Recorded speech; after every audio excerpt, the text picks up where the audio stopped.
If you didn't know, I decided to read all of the books on the New York Times Top 100 Books of the 21st Century, and today we're going to take a look at The Amazing Adventures of Kavalier and Clay by Michael Chabon. So a little bit of background, this is a historical fiction read, and we have two main protagonists. There is Joe Kavalier as well as Sammy Clay. And so Joe and Sammy are cousins, and they kind of come from two completely different backgrounds and worlds. So Joe grows up in Prague, and Sammy grows up in Brooklyn, New York. They are both Jewish.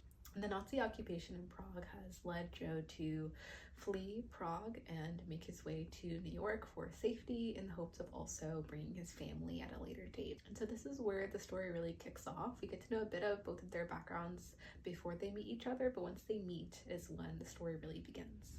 There are so many themes in this novel, but one of the main ties between Joe and Sammy is their creativity. They both are artists in their own way. Sammy is a writer and Joe is a illustrator. And so both of those different art forms come together in the form of comic books. They decide to team up and become Kavalier and Clay and really embark on an epic journey of creating stories.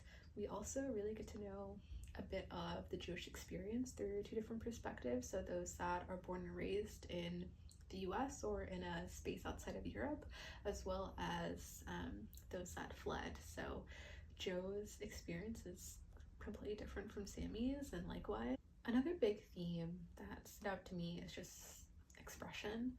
So there are those who are free to express themselves. There are those because of their identity, whether that be a gender-based identity or sexual preference, don't feel able to be their true selves. And also another really big theme here is power. Who holds power? How do you wield that power? How do you fight against or try to retain that power? Those were all questions that were floating through my mind. One way that Joe was able to kind of wrestle with his powerlessness is through the creation of comics. And so they created characters that were able to fight the battles that they were unable to do in their real lives. And the same goes for Sammy. He also interweaves a bit of his own personal experience and background into the comics that they create. Overall, this novel gets a very strong 10 for me. I thoroughly enjoyed it. I think even Chabon's writing style was really illustrative, and it allowed you to really get into the minds of each of these characters and some other folks that we meet along the way. I felt as though I was living in New York in the 30s and living and breathing alongside these characters as they were embarking on their lives. So I thoroughly enjoyed it, and I think you will too.